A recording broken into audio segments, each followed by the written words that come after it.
Truk bertonase besar atau overdimension overloading odol ini masih melintas di jalan dalam kota Palembang bukan pada waktunya, seperti di Jalan Basuki Rahmat.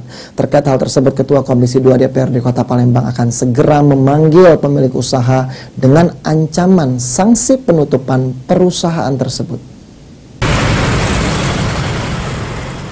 Ketua Komisi 2 DPRD Kota Palembang Abdullah Taufik menanggapi permasalahan yang terjadi di jalan dalam Kota Palembang, di mana sejumlah truk bertonase besar atau overdimension overloading atau odol masih saja melintas bukan pada waktunya, apalagi di Jalan Basuki Rahmat.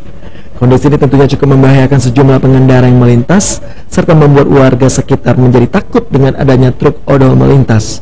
Abdullah Taufik segera memanggil perusahaan mobil truk odol yang tidak mentaati aturan yang berlaku.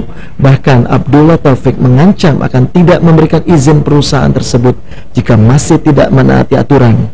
Dalam beberapa hari ini, perusahaan mobil truk yang tidak taat aturan segera dipanggil ke Komisi 2 DPRD Kota Palembang. Viralnya beberapa minggu terakhir ini terkait dengan banyaknya mobil-mobil besar yang masih melintas di dalam Kota Palembang. Itu kami Komisi 2 akan segera memanggil pihak-pihak terkait dan pemangku pelaksana kegiatan arus lalu lintas terkait dengan mobil besar, artinya organda atau pengusaha-pengusaha mobil besar itu akan segera kami panggil ke Komisi 2 mungkin dalam minggu-minggu depan ini. Sanksi terberat apa sih Pak? Perasaan tidak ada sudahnya Pak antara mobil besar yang sering keluar siang hari ini, walaupun sudah dianu ke gembur. Jadi gini, pernahkah disanksi ya seperti itu Pak? Jadi gini, penerapan perdah dan turunannya dari perwali itu memang harus kita sikapi dengan bijak.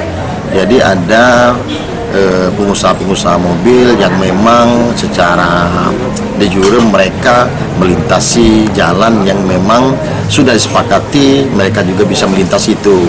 Nah, perdah yang mengatur itu terkait dengan jam, di atas jam 21 sampai jam. Irawan PAL TV.